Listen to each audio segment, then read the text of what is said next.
میری بات سمجھے؟ کہاں ہماری اوقات اور کہاں امیر المومنین حضرت فاروق اعظم کی ذات. ان سے اعتراض ہو گیا تھا نبی علیہ السلام کی صلح حدیبیہ پہ، اعتراض ہو گیا وقتی طور پہ، اور وہ بھی حضور کی محبت میں ہوا تھا، حضور کی محبت میں. یا رسول اللہ کافر غلط، ہم ٹھیک، آپ نے ان کی شرطیں کیوں ماننی؟ اعتراض ہو گیا، بس طبیعت میں اعتراض آیا، بے ادبی نہیں کی، سوال کیا، اعتراض والا سوال کیا. اس پر آقا کی بارگاہ میں معافی مانگ لی. فاروق اعظم تو معافی مانگ لے، ہماری کیا اوقات اور حیثیت ہے کہ ہم بے ادبیاں کر کے اس کے اوپر ڈٹ جائیں اور معافی نہ مانگیں. اللہ ہماری اصلاح فرمائے، اللہ اصلاح فرمائے. آخری بات کرنے والا تھا، پھر اختتام کی طرف آ رہا. حضرت عمر بن عبدالعزیز کے بعد گورنر بیٹھا، توجہ ہے آپ کی؟ تو شکایت آئی کہ آپ کا جو فلاں ورکر ہے، کام کرنے والا عامل ہے، اس کا باپ زندیق ہے، کافر ہے. تو گورنر سلیمان بن سعد کہنے لگا وما یضر، اس میں کیا کوئی فرق پڑا، پھر کیا ہوا، رسول اللہ کے باپ بھی تو. آگے اس نے بات کر دی.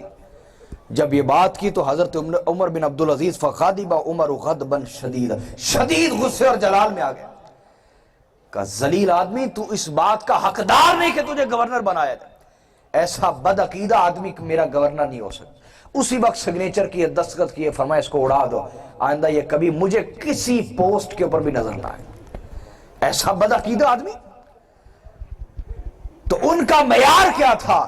وہ دیکھتے تھے اگر حضور کے خاندان، حضور کے نسب کے ساتھ کوئی وفادار ہے تو ہم اس سے وفادار ہیں، اور اگر کوئی سرکار کے خاندان، چاہے وہ حضور کی ذات سے لے کر اوپر والا خاندان ہو، جو حضور کی ذات سے لے کر نیچے والا خاندان، جو ان کے ساتھ وفادار نہیں ان کے ساتھ ہم بھی وفادار. بولیے، یہ ہمارے بزرگوں کے عقیدے تھے. آج ہم کیوں بھٹکتے پھرتے ہیں؟ تو یہ تو ہم نے بیان کیا، حضور صلی اللہ علیہ وسلم سے لے کر اوپر تک جو حضور کا نسب ہے سارا پاکیزہ ہے. سارا، بولیے، سارا طیب ہے. بولیے نا، سارا پاکیزہ ہے. بولیے، سارا پاک ہے. بولیے، سارا طیب و طاہر ہے. سارا طیب و طاہر ہے. تو میں نے عقیدہ آپ کو قرآن و سنت اور اکابرین کے اقوال سے سمجھا دیے، اکابرین کے عقیدے سے سمجھا دیے. کبھی ڈگمگائیں گے تو نہیں؟ بولیے نا، میں مجھے پیچھے سے آواز نہیں آ رہی. ڈگمگائیں گے تو نہیں کبھی؟ عقیدہ مضبوط رہے گا. اگر عقیدہ زندگی بھر مضبوط رہا تو آج کی اس محفل میں بیٹھنے کا حق ادا ہو گیا. میرے بھائیوں، آخر میں ایک دو گزارشیں کرنا چاہتا ہوں، گفتگو میری ختم ہوئی. ہم محافل میں آئے ہیں، اپنے آقا صلی اللہ علیہ وسلم کے ساتھ محبت کا دعویٰ بھی رکھتے ہیں، لیکن ہماری کیفیت یہ ہے کہ ہم نہ اس دین کو جانتے ہیں جو حضور لے کے آئے ہیں، نہ اس دین پر عمل کرتے ہیں جو سرکار لے کے آئے ہیں. یہ ہمارے اوپر افسوس ہے، میرے اوپر بھی، آپ کے اوپر بھی، ایک جیسا. میں بھی آپ میں سے ہوں اور آپ مجھ سے ہیں. افسوس ہے ہمارے اوپر کہ وہ نبی جس کو بھیج کر اللہ احسان جتلائے اور مومنوں پر کہے میں نے احسان کیا ہے، ہم نے اس نبی کی آج تک اتنی بھی قدر نہیں کی. ہمیں پتہ ہی نہیں کہ سرکار صلی اللہ علیہ وسلم جو دین لے کے آئے وہ کیا ہے، نہ ہم اس پہ عمل کرتے ہیں. ہمارے عقیدے خراب ہو چکے، اعمال خراب ہو چکے، اخلاق تباہ ہو چکے. ہماری زبان بد اخلاقی کی آلہ اور ٹول بن چکی ہے. بولتے ہیں تو رشتے خراب کرتے ہیں، بولتے ہیں تو دل دکھاتے ہیں، بولتے ہیں تو بد اخلاقی سے پیش آتے ہیں، کسی سے معاملہ کرتے ہیں تو دیانت سے پیش نہیں آتے. میرے بھائیوں، یاد رکھ لیں، صرف دعووں سے کوئی شخص کامیاب ہو سکتا. ابھی کوئی بیٹھا شخص بات کر دے کہ میں اربوں پتی ہوں، ہو جاتا ہے. بولے نا یار، دنیا حقیقت کی جگہ ہے، یہاں دعووں کا کوئی کام نہیں. اسی طرح کوئی بندہ کہ میں عاشق رسول ہوں اور وہ رسول اللہ کو کوئی کہنا ہی نہ مانتا ہوں، کیا اس کا دعویٰ سچا ہو جائے گا؟ بولیے نا یار، بولیے، نہیں ہو سکتا. تو ہماری کیفیت کیا ہے؟ ہماری 95% نماز جو افراد ہیں وہ نماز نہیں پڑھتے، روزے سے دور ہیں، زکوٰۃ سے دور ہیں، صدقہ و خیرات سے دور ہیں، لوگوں کی مدد کرنے سے دور ہیں، اخلاق تباہ ہیں، رشتے ہم نے توڑے ہوئے ہیں، بدتمیزی عروج پہ ہماری. لوگ ہمارے شر سے ڈرتے ہوئے ہمیں سلام کرتے ہیں کہ یار سلام نہ کیا تو بدتمیزی کرے گا. لوگ دل سے ہم سے محبت نہیں کرتے، ہمارے شر سے ڈر کے ہمیں سلام کرتے. نبی علیہ السلام نے ایسے آدمی پہ لعنت کی جس کے شر سے ڈرتے ہوئے لوگ اسے سلام کریں. اور آج معاشرے میں جتنے لوگ جن کو لوگ جھک کے سلام کرتے ہیں ان میں سے 90% ایسے ہی ہیں جن کے شر سے ڈر کے لوگ انہیں سلام کرتے ہیں, دل سے نہیں کرتے. وہ تکبر والے ہیں, بد اخلاق ہیں, بدتمیز ہیں, لوگوں پہ ظلم کرنے والے ہیں. میرے بھائیوں, آج اس محفل میں بیٹھ کے ہمیں سچی توبہ کرنی ہے کہ یا رسول اللہ, ہم قولن بھی آپ کے وفادار ہیں اور عملاً بھی آپ کے وفادار ہیں. آقا ہم مسلمان ہیں, مسلم ہیں, آپ کے امتی ہیں, ہماری گردنیں حاضر ہیں. جو حکم آپ کا ہمیں پتہ چلتا چلا جائے گا اور ہم سیکھیں گے بھی, جو پتہ چلتا چلا جائے گا ہماری زندگی اس کے مطابق بنتی چلی جائے گی. ہم اپنے ماں باپ کی خدمت کریں گے, ہم شوہر ہیں تو بیوی کے ساتھ حسن سلوک کریں گے, اور اگر کبھی دل دکھایا کسی رشتے کا بھی تو ہم معافی ضرور مانگیں گے. تکبر والا ہے وہ آدمی جو معافی نہیں مانگتا, جس نے بیوی کا دل دکھایا اور معافی نہیں مانگی. تسی کہو گے شاہ جی ساری گلاں من لواں گے, اے نہ منواؤ, بیوی کو معافی منگن والی گل کیوں جی, انجھے کہہ رہے ہو نا سارے شادی شدہ. لیکن میرے نبی صلی اللہ علیہ وسلم کے اخلاق, سبحان اللہ سبحان اللہ. حضرت عائشہ صدیقہ فرماتی ہیں کہ حضور مجھے حمیرہ کر کے بلاتے تھے, حمیرہ کہتے تھے, عائشہ کی بجائے محبت میں حمیرہ کہتے تھے. تو فرماتی کہ ایک دفعہ ایک ہمسائی آئی ہمارے گھر, تو اس نے دیکھا کہ جو ہمارا گدا ہے بہت پرانا ہے اور اس میں کھجور کے پتے بھرے ہوئے ہیں, روئی نہیں ہے جو حضور سردی میں لیتے تھے, کھجور کے پتے تھے. آج ہم حرام چھوڑنے پہ تیار نہیں ہیں, ملاوٹ چھوڑنے پہ تیار نہیں ہیں, ناپ تول میں کمی چھوڑنے پہ تیار نہیں. ایک حدیث کا مفہوم ہے, حضور نے فرمایا جو قوم ناپ تول میں کمی کرتی ہے اللہ ان پر ظالم بادشاہ مسلط کر دیتا ہے. جتنا مرضی رو لیں, جب تک ہم اپنا کردار ٹھیک نہیں کریں گے اللہ کی رحمت ہم پہ نازل نہیں ہوگی. دھوکے سے نکلیں بھائی, دھوکے سے نکلیں. محفل میں آ کے دعوے کر لینا عشق رسول کے, یہ اور بات ہے. اپنے کردار سے عشق رسول پیش کرنا اور بات ہے کہ ہمارا ظاہر بھی حضور کی سنت کے مطابق ہو, باطن بھی سنت کے مطابق, ہمارا رویہ اور ہمارے اخلاق اور کردار بھی سنت کے مطابق. سمجھ آ رہی بات کی کہ نہیں آ رہی؟ ہم اس نبی کو مانتے ہیں جس پر سب سے پہلے ایمان ان کی بیوی لائی ہے. یہ معجزہ ہے میرے نبی کا, معجزہ. ہم اس نبی کو مانتے ہیں جس پر سب سے پہلے ایمان کون لائی ہیں, ان کی, بولی گئے نا, ان کی زوجہ بیوی حضرت خدیجہ الکبریٰ. اور ہماری بدتمیزی کی گواہی ہمارا پورا خاندان دیتا. کہاں عشق رسول کے دعوے اور کہاں یہ بدتمیزیوں کی گواہیاں. ایک صحابی نے پوچھا یا رسول اللہ مجھے کیسے پتا چلے گا میں نیک آدمی ہوں؟ فرمایا جب تمہارے آس پاس رہنے والے گواہی دیں گے تم نیک آدمی ہو. یا رسول اللہ مجھے کیسے پتا چلے گا میں برا آدمی ہوں؟ حضور نے فرمایا جب تمہارے آس پاس رہنے والے, ان میں بیوی بچے سب سے پہلے ہیں, بھائی بانجے بھتیجے بہنیں ماں باپ یہ سب سے پہلے ہیں, ہمسائے بھی. حضور نے فرمایا جب آس پاس رہنے والے گواہی دیں گے تو برا ہے تو تو برا ہے, چاہے تو جتنی مرضی نمازیں پڑھتا ہو. صحیح بخاری کی حدیث ہے, یا رسول اللہ ایک عورت ہے ساری رات عبادت کرتی ہے اور دن کو روزہ رکھتی ہے لیکن زبان کی بہت بدتمیز ہے. حضور نے فرمایا دوزخ میں گئی. سمجھے دین کیا ہے خدا کے لیے. تو اپنا عقیدہ بھی ہمیں ٹھیک کرنا ہے, ہمیں توبہ کرنی چاہیے, اپنے اعمال بھی ٹھیک کرنے, اور ان میں ٹاپ پہ نماز ہے, پہلے نماز ہے, اور نماز پہلے سنانی چاہیے. نماز آتی بھی یا نہیں, نماز سنائیں گے تو کئی غلطیاں نکلیں گی. نماز سنائیں, اپنے امام مسجد کو سنائیں, نماز سنائیں, نماز سیکھیں.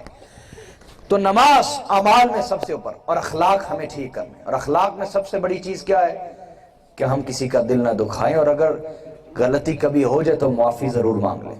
بیٹے کا چاہے دل کیوں نہیں دکھائے, بیٹے سے معافی مانگیں.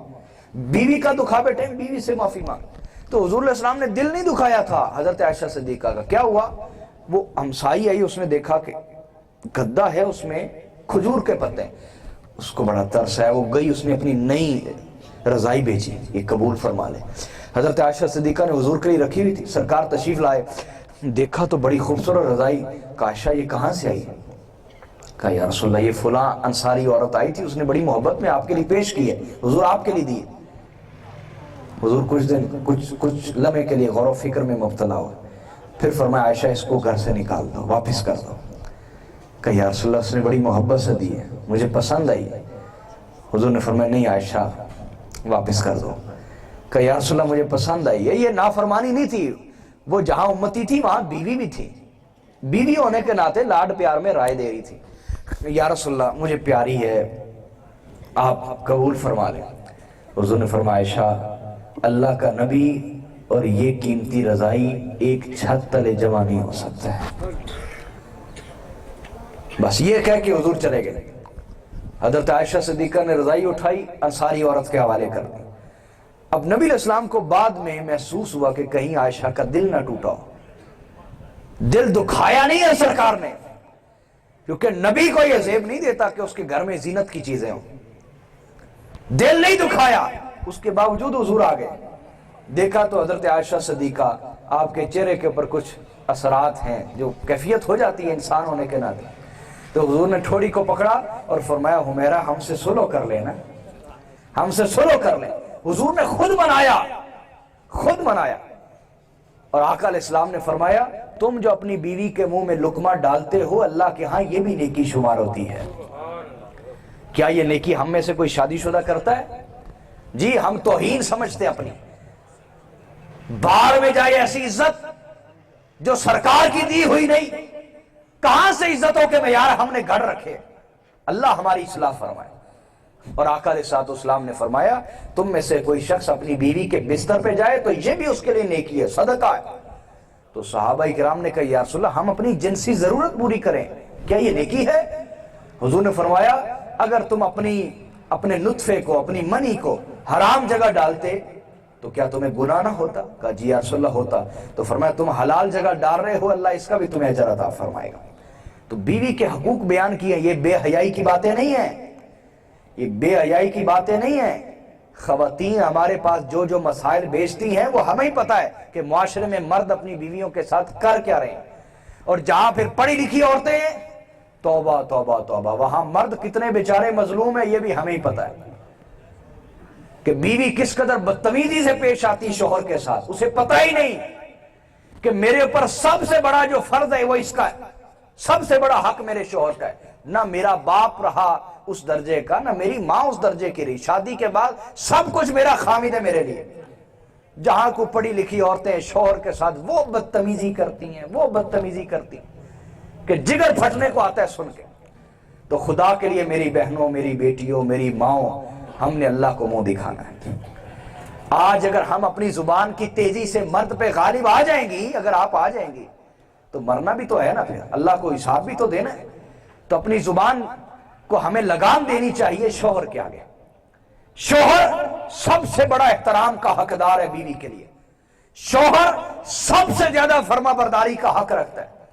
ایک حدیث کا مفہوم ہے کہ اگر شوہر بیوی کو کہے یہ سفید پہاڑ کو اکھاڑ کے کالے کی جگہ لے جاؤ، کالے کو اکھاڑ کے سفید کی جگہ لے جاؤ، اور بیوی کو ساری عمر بھی لگ جائے تب بھی وہ شوہر کی اطاعت کرتی رہے، یہ ہے شوہر کی اطاعت۔ تو دونوں طرف رویہ ٹھیک ہونا چاہیے، کہیں عورت مظلوم ہے، کہیں شوہر مظلوم ہے۔ اللہ ہماری اصلاح فرمائے، ہمیں اپنے اخلاق ٹھیک کرنے، نماز کی پابندی کریں۔ 2 وظیفے دے رہا ہوں، روزانہ 100 مرتبہ درود پاک پابندی سے پڑھیں، پابندی کے ساتھ، اس سے حضور سے تعلق قائم ہو جائے گا۔ اور 100 مرتبہ روزانہ اللہ سے معافی مانگے، کیونکہ آقا علیہ السلام نے فرمایا تم اللہ سے معافی مانگا کرو، میں دن میں خود 100 مرتبہ اللہ سے معافی مانگتا ہوں، یہ رسول اللہ فرما رہے ہیں۔ تو عربی میں استغفر اللہ العظیم پڑھنے سے ہمیں پتہ نہیں چلتا ہم کیا پڑھ رہے ہیں، اس لیے میں کہتا ہوں آپ اپنی زبان میں اللہ سے معافی مانگا کریں، اس کی بے شک برکت ہے، لیکن آپ کو پتہ بھی تو چلے آپ کیا کہہ رہے ہیں۔ تو میرے ساتھ مل کے پڑھیں، سر جھکا لیں، سر جھکا کے میرے ساتھ پڑھیں، میں عظمت والے اللہ سے معافی مانگتا ہوں، میں عظمت والے اللہ سے معافی مانگتا ہوں، میں عظمت والے اللہ سے معافی مانگتا ہوں۔ چلیں، دل سے جس نے بھی کہہ دیا اللہ نے اسے معاف فرما دیا۔ اللہ میرا اور آپ کا حامی و ناصر ہو، جو میں نے سکھایا اسے یاد رکھیں گے، آگے پہنچائیں گے، اللہ آپ کی خیر فرمائے۔ والسلام علیکم ورحمۃ اللہ۔ 2 شعر بس۔